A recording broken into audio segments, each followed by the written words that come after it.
nyo bang mamiss kanya ng sobra-sobra gamit lamang ang ribbon habang or hanggang hindi kanya makakausap? Hello mga guys, kumusta kayo? Panibagong araw, panibagong video na naman tayo. And sa araw na ito ay isa na namang video ang aking ituturo sa inyo na simpleng gabay o simpleng pamamaraan na makakatulong sa atin. At bago ang lahat, gusto ko lang mag-disclaimer sa mga taong hindi naniniwala at hindi gusto ang mga kagaya nitong video. Please skip this video and maghanap kayo ng videos na gustong-gusto nyo. Dahil ang video na ito ay para lamang ito sa mga taong naniniwala in gusto mag-try. So, sa lahat po ng mga nagre-reply or mga nagko-comment po dito sa aking video, dito sa loob ng aking channel, mag-ingat sa lahat ng mga nagre-reply sa inyo na dinadala kayo sa kanilang WhatsApp and Imo app upang makaiwas po tayo sa scam. Ngayon po, ituturo ko sa inyo paano kayo ma-miss ng inyong taong minamahal gamit lamang ang ribbon kapag hindi kanya makausap or bawat oras ay talagang ma-miss kanya ng sobra-sobra. Ito ay pwedeng gawin sa parihas ang kasarian, babae to babae and lalaki to lalaki. Syempre naman sa ating babae at lalaki na mag-partner and pwedeng-pwede mo itong gawin kahit na kayo ay magkalapit at magka-LDR. So dito ay kailangan natin ng ating gagamitin sa paggawa ng ritual na ito upang ma-miss tayo ng sobra-sobra ng ating mga partner.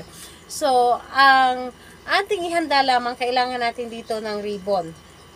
Pwedeng pink, pwedeng pula. So, pink or pula na ribbon ang ating gagamitin. So, maghanda lamang ng ganitong ribbon, pink or pula. And pwede kayong gumamit ng ribbon na tinatali sa mga bulaklak. Basta ribbon po, pwedeng-pwede po.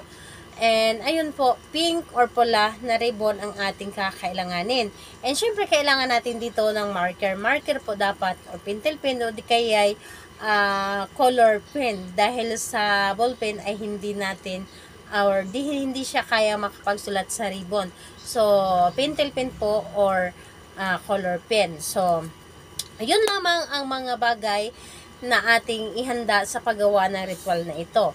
Ngayon, kapag ready ka na, kailangan na i-ready mo rin dito ang inyong sarili, na alam mo sa iyong sarili na gustong-gusto mo itong gawin, na para bang hinihila ka na gawin mo ang isang ritual. And dapat po buo po ang inyong loob sa paggawa, ang higit sa lahat ang inyong paniniwala. And ayun, kailangan na mag-isa ka lang din na gumawa nito at wala pong dapat na nakakaalam at hindi mo rin ito dapat na ipagsasabi sa kahit kanino. Ngayon, kapag okay na, ready ka na, ay pwede mo na itong simulan. Ang gagawin mo lamang dito sa ribbon po, dito sa ribbon na ito, gamit ang pentel pen or color pen. Isulat po ninyo dito ang pangalan at apelyido ni target. So, pangalan at apelyido ni target, isulat po natin dito sa ribbon.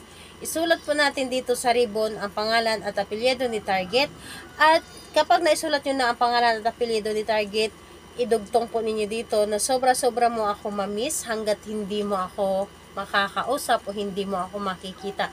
Isulat nyo lamang po dito, idugtong nyo lamang dito sa inyong ginawa. So, pagkatapos po, kapag naisulat nyo na lahat, yung pangalan at apelyido ni target, dito sa ribbon na ito, ay itali po ninyo dito sa inyong, gawin po ninyong bracelet or itali po ninyo. So, itali po ninyo dito sa inyong kamay.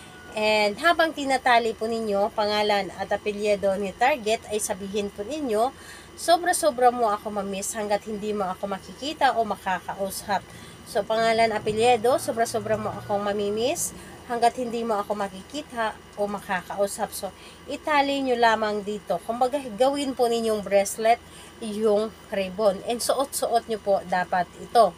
And ayun po, hayaan nyo lamang ito kahit na ito ay mabasa or ano po ang gagawin ninyo, basta suot-suot po ninyo ito. And pwede po ninyo itong gawin or pwede po ninyo itong suotin sa gabi na habang natulog kayo hanggang mag-umaga at tanggalin po ninyo sa umaga para hindi po makikita ng ibang tao. So, suot-suot nyo lang po dapat yung ribbon na ito mula sa inyong pagtulog sa gabi hanggang magdamag. So, ayun po, gawin ito kahit na sa kahit anong araw at kahit anong oras, pwede mo itong gawin. And pwede mo itong gawin sa gabi para masuot po ninyo sa gabi hanggang magdamag. And pwede rin po sa umaga hanggang maghapon. So, pili lamang kayo kung saan kayo mas comfortable sa gawa and pagsuot nito. So, ayun po sa lahat po ng mga gustong magpa-shoutout, mag-comment lamang sa baba para ma-shoutout ko kayo sa next video. And sa lahat po ng may mga katanungan, mag-comment lang din po sa baba para ma-replyan ko din po kayo kapag hindi po ako busy. Salamat po. Bye-bye everyone. God bless us all.